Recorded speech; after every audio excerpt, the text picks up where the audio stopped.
Good day mga boss. Oh, ito yung ano. Yan, good day mga boss. TMX 125 ito mga boss. Ang aking problema niya ito. O, nadulog yung needle bearing. Yan, nagka-putas-putas pa.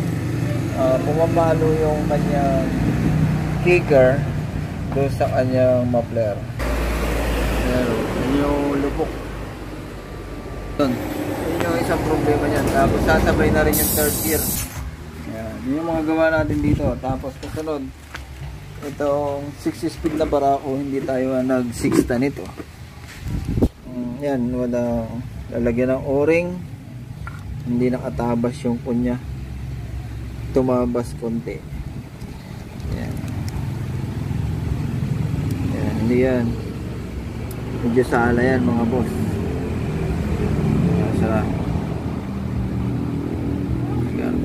Basta yung tabas niya napakaliit. Unti lang mga boss. Hindi yan, malayo yan. Babaguhin yan. Tapos yun nga. Tapos ang isa pa, walang neutral. Wala rin yung fibra. So yun. Tapos ito naka-epoxy. Yung kanyang collar iba.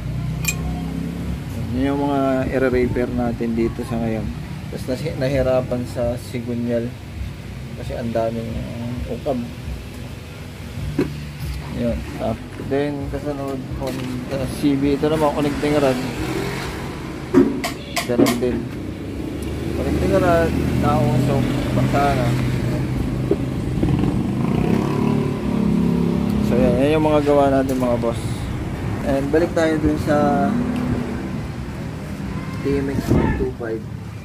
Yan, ito ang ipapalit natin. Yan, ito yung part number mga boss ng original. Tapos palit tayo ng shafting. Yung main drive kung tawagin. Stone ring lining. So yun mga boss. Okay. Tapos meron pa yun sa tayo nabuo. Puro ano ngayon. Ito replacement lang yung block.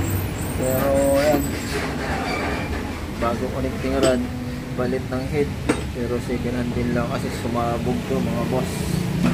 Yan, kaya magulo rito. Hinahuntayin na natin tapusin yung mga stock natin. Yan, so dito marami papalitan mga boss. Bago na yung block nito, kaya lang madadama ito kasi connecting rod nga niya ay sira na. So ito naman yung bagong head ay kakabit dito. Ayan. Bagong second hand. Yun nga, durog nga yung isa. Yung mga trabaho ngayon dito mga boss, kasi inuutay-utay natin tapusin. Daming mga tambak.